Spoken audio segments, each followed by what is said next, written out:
하루의 말씀, 오늘은 요한복음 3장 30절 말씀 가지고 함께 나누겠습니다. 먼저 성경 봉독합니다. 그는 흥하여야 하고 나는 쇠하여야 한다. 아멘.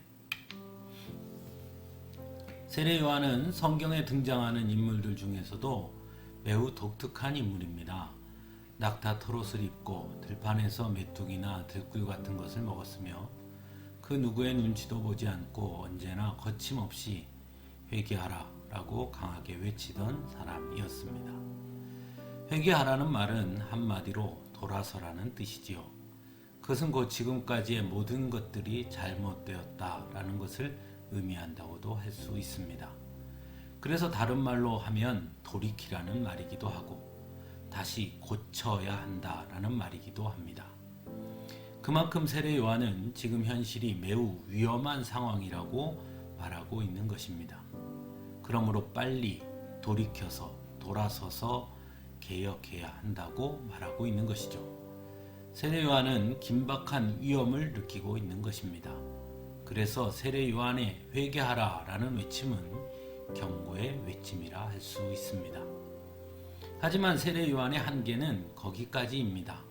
즉 경고하는 것까지이지 현실을 바꿀 수 있는 힘은 세례 요한에게는 없었다는 것입니다. 그런 세례 요한이 예수님을 보게 됩니다. 그리고 그는 깨닫게 됩니다. 절망과 위험으로 치닫는 현실을 희망으로 완전히 뒤바꾸어 주실 수 있는 분이 누구인지를 말입니다. 그래서 세례 요한은 예수님을 보자 주저하지 않고 이렇게 말합니다. 그는 흥하여야 하겠고 나는 쇠하여야 하리라 라고 말입니다. 이 말 속에 담긴 의미가 과연 무엇일까요? 사람들은 새로워지는 것을 두려워합니다. 그래서 새로운 것보다는 익숙한 것을 더욱 좋아합니다. 세례 요한이 외치던 당시의 사람들도 마찬가지였을 것입니다. 그래서 세례 요한이 회개하라 라는 그 말조차도 불편해 했을 것입니다. 익숙한 것으로부터 돌이킨다는 것, 돌아선다는 것은 불편할 수 있기 때문이지요. 하지만 돌이키고 돌아선다는 것은 과거의 어느 시점으로 돌아가는 것을 의미하기도 하는 것입니다. 즉 처음에는 괜찮았었는데 이제 뭔가 잘못되고 고장난 것이니 다시 고장나기 이전, 잘못되기 이전으로 돌아가자는 것입니다.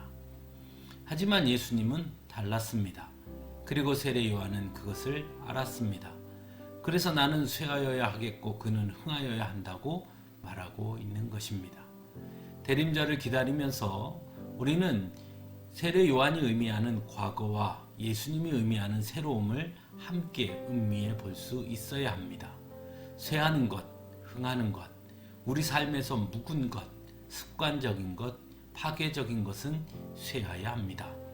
그래야 새로운 삶을 주시는 예수님의 능력이 우리 안에 커질 수 있는 것입니다. 삶을 위한 나눔과 단순함이 흥하려면 탐욕과 소비주의는 쇠해야 하는 것입니다. 생명을 살리는 자비와 넉넉한 마음이 흥하려면 두려움과 방어적 태도 역시 쇠해야 하는 것입니다. 나 자신과 이웃에 대해 그리고 우리 사회의 병폐와 그것들의 실상을 솔직하게 이야기하는 태도가 흥하려면 위선과 거짓은 쇠해야 합니다. 치유와 용서가 흥하려면 분노와 따돌림이 쇠해야 합니다. 결국 그것만이 생명의 근원이기 때문입니다. 대림절은 위대한 것을 약속합니다. 그리고 그 와중에 우리는 매일매일 훈련을 받습니다. 때로 그 훈련은 고되고 때로 그 훈련은 많은 시간을 우리에게 요구하기도 합니다. 하지만 그렇다고 그저 쉽게 기다리기만 하는 시간이 대림절은 아닙니다. 수많은 요구사항들 앞에서 때로는 터무니없는 하나님의 말씀을 받아들여야 하기도 하고 앞서 말한 것들이 날마다 쇠해야 하는 자기 결단도 일어나야 하는 것입니다.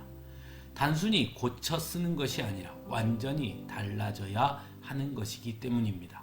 그렇지 않고서는 결코 새로워질 수 없습니다. 그래야만 예수님과 하나님의 평화가 우리 안에 흥할 수 있기 때문입니다.